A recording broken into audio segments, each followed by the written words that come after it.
नमस्कार दोस्तों, मैं हर्षवर्धन और आज हम शुरू करने जा रहे हैं पार्ट 13 ऑफ इंडियन कॉन्स्टिट्यूशन, जिसके अंदर हम बात करेंगे trade and commerce with in India की। ये कवर करता है आर्टिकल 301 से लेकर 307 तक। ठीक है जी।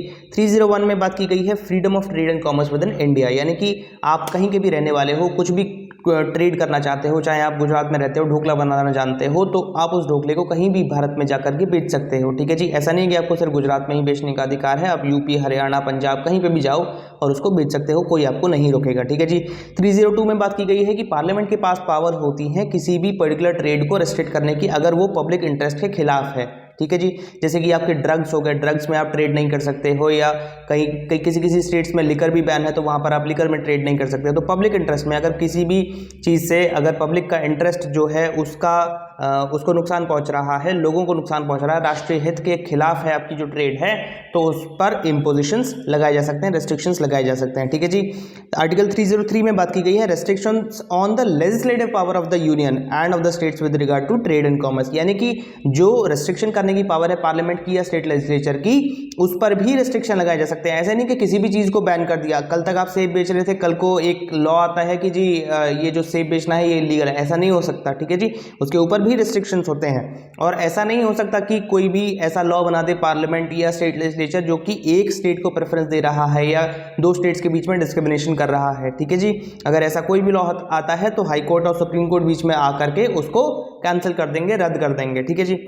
फॉर एग्जाम्पल कोरोना के टाइम में अगर पार्लियामेंट एक ऐसा लॉ बना दे कि भैया कर्नाटका जो स्टेट है ना, उसमें कोई भी वैक्सीन नहीं पहुंचाएगा, तो ऐसे केस में उस लॉ को जो है हाई कोर्ट या सुप्रीम कोर्ट जो भी अपने जुरिस्डिक्शन में समझते हैं वो उस पर कार्रवाई कर सकते हैं और उस ऑर्डर को कैंसिल कर सकते हैं। ठीक है जी। आर्टिकल 304 में बात की गई है restrictions imposed on goods imported from other states, यानी कि अगर एक स्टेट में कोई चीज़ बैन है तो ऐसा नहीं है कि आप किसी और स्टेट से उस चीज़ को खरीद करके ला सकते हो और वहाँ पर बेच सकते हो। जैसे बिहार में अगर लिकर बैन है तो आप यूपी से शराब ला करके बिहार में नहीं बेच सकते। ठीक है जी। इसका मतलब जब किसी भी गुड को मैन्युफैक्चर करने का बैन लगता है तो उसको ट्रेड करने का भी बैन लगता है। ठीक है जी। इसी के साथ हमारा जो पार्ट 13 है वो खत्म होता है।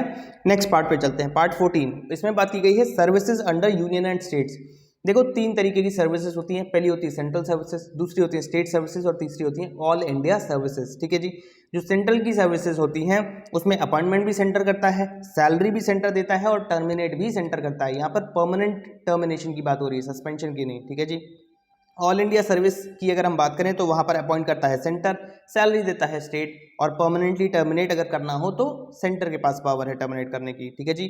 तीसरा है स्टेट सर्विस। स्टेट सर्विस में तीनों चीज़ें स्टेट करता है, अपॉइंट भी स्टेट करता है, सैलरी भी स्टेट देता है और टर्मिनेट भी स्टेट करता है। कुछ एग्जाम्पल देख लेते हैं। सेंट्रल सर्विसेज में आपका आ जाता है रेलवेज, आ जाता है डिफेंस सर्विसेज, आ जाता है army, navy, air force, post office आ जाता है, या पीएससीज होती हैं, पब्लिक सेक्टर अंडरटेकिंग्स जो होती हैं आपकी, ओएनजीसी, एनटीपीसी, बीएसएनएल, ये सारी जो सरकारी कंपनियां हैं ये सभी सेंट्रल सर्विसेज में आती हैं। ठीक है जी। ऑल इंडिया सर्विस की अगर हम बात करें तो जो यूपीएससी से आपकी जो टॉप सर्विसेज हैं, आईएएस, आईपीएस, आईआरएस या इंडियन फॉरेस्ट सर्विस।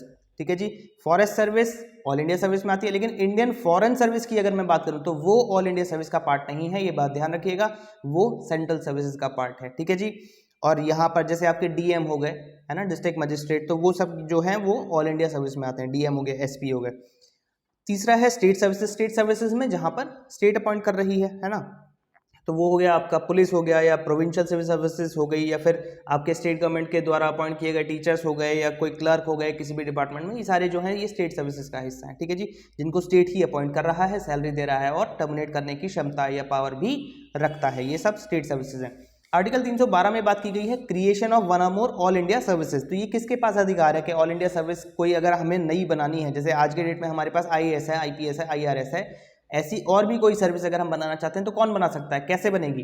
तो इसके लिए प्रावधान है आर्टिकल 312 में, जिसमें कहा गया है कि जो राज्यसभा है वो 2/3 बहुमत से एक रेजोल्यूशन पास कर सकती है किसी भी ऑल इंडिया सर्विस को बनाने के लिए। ठीक है जी। आर्टिकल 315 में बात की गई है public service commission for union and states. जो यूनियन की पब्लिक सर्विस कमीशन होती है उसे हम कहते हैं UPSC, union public service commission, और जो स्टेट की होती है उसमें अलग अलग स्टेट में अलग अलग नाम होते हैं। स्टेट पब्लिक सर्विस कमीशन इसको जनरली हम कह सकते हैं, लेकिन यूपी में जैसे हम इसको देखेंगे तो उसमें कहा जाएगा UP PCS, Uttar Pradesh provincial civil service. Bihar में देखेंगे तो BPSC, Bihar public service commission, है ना। राजस्थान में देखेंगे तो राजस्थान एडमिनिस्ट्रेटिव सर्विस, आरएएस। तो अलग अलग नाम हो सकते हैं, काम एक ही है। ठीक है जी।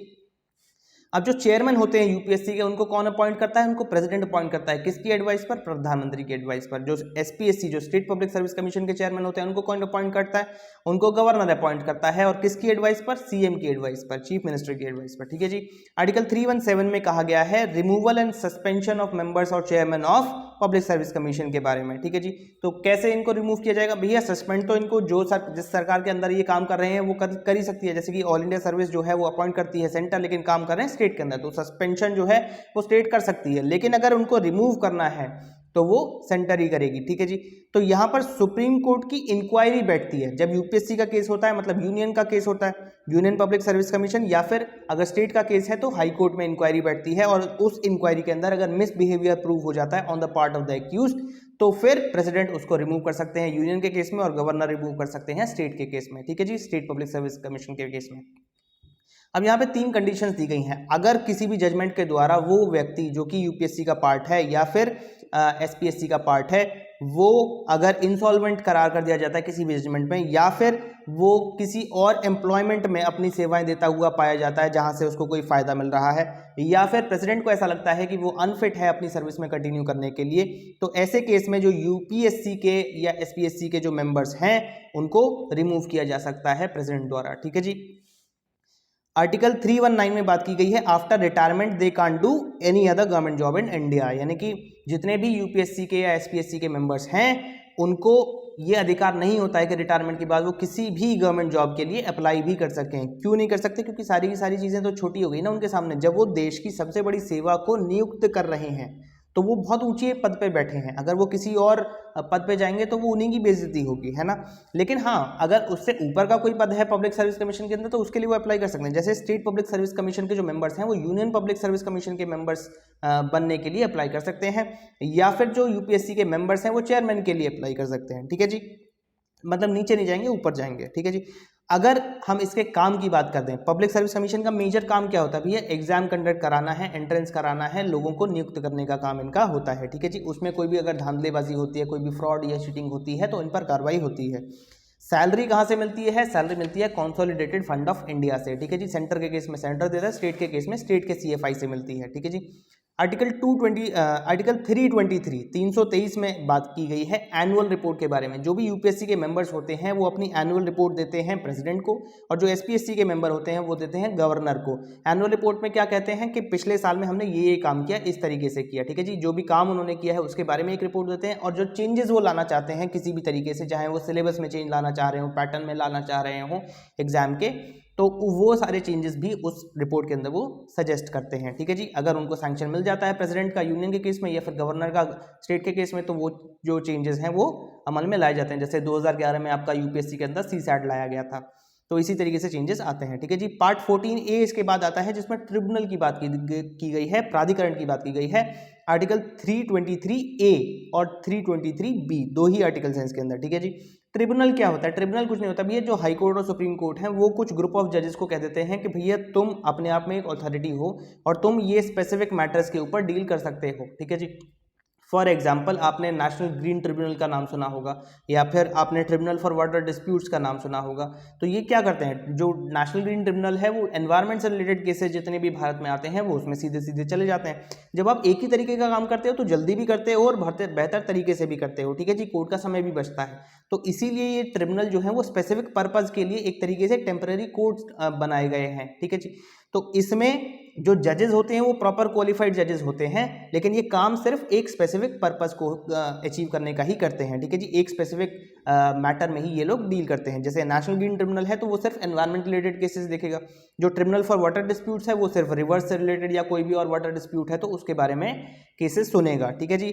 या फिर अगर कोई बहुत बड़ा हादसा हो जाता है जिससे कि हजारों की तादाद में लोगों को अफेक्ट होता है, उन पर असर पड़ता है, तो ऐसे केस में उस हादसे के लिए भी हम अलग से ट्रिब्यूनल बना सकते हैं। ठीक है जी। जैसे कि भोपाल गैस स्ट्रैटेजी में बनाया गया था, उसमें हजारों लोगों को बहुत ज़्यादा नुकसान हुआ था उसके गैस लीकेज के कारण। तो ऐसे केस में हमने भोपाल गैस स्ट्रैटेजी के जो विक्टिम्स थे उनके लिए भी हमने एक ट्रिब्यूनल बना दिया था और उनके सारे केसेस उसी में लड़े गए थे। अगर आप ट्रिब्यूनल के किसी भी जजमेंट से सेटिस्फाइड नहीं हैं तो फिर आप कोर्ट में अपील कर सकते हैं। ठीक है जी। वो अधिकार आपके पास अभी भी है। ठीक है जी। इसी के साथ हमारा जो पार्ट 13 है, पार्ट 14 है और पार्ट 14A है वो खत्म होता है। बहुत बहुत धन्यवाद।